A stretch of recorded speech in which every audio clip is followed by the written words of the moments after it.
টিতে দেশের বিভিন্ন এলাকায় বন্যা পরিস্থিতির অবনতি হয়েছে। অনেক এলাকায় নিম্নাঞ্চল প্লাবিত হয়ে পানি উঠেছে বসতবাড়িতে। পানিবন্দী হয়ে বিপাকে পড়েছেন লক্ষাধিক মানুষ। জলাবদ্ধ এলাকার শিক্ষা প্রতিষ্ঠানগুলো বন্ধ ঘোষণা করা হয়েছে। এরই মধ্যে স্মরণকালের ভয়াবহ বন্যায় কবলিত হয়েছে ফেনী। তলিয়ে গেছে রাস্তাঘাট ও ঘরবসতি। বিপদসীমার ১০০ সেন্টিমিটার উপর দিয়ে বয়ে যাচ্ছে মুহুরী, কহুয়া ও সিলোনিয়া নদীর পানি।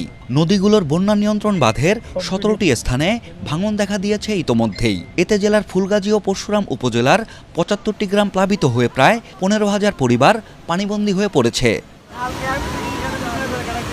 লক্ষ্মীপুর পৌরসভার বিভিন্ন স্থানে দেখা দিয়েছে হাঁটু সমান জলাবদ্ধতা। জোয়ারের পানিতে উপকূলের ২০টি এলাকা প্লাবিত হয়েছে। ভেসে গেছে শতাধিক ঘেরের মাঠ। টিতে দেশের বিভিন্ন এলাকায় বন্যা পরিস্থিতির অবনতি হয়েছে। অনেক এলাকায় নিম্নাঞ্চল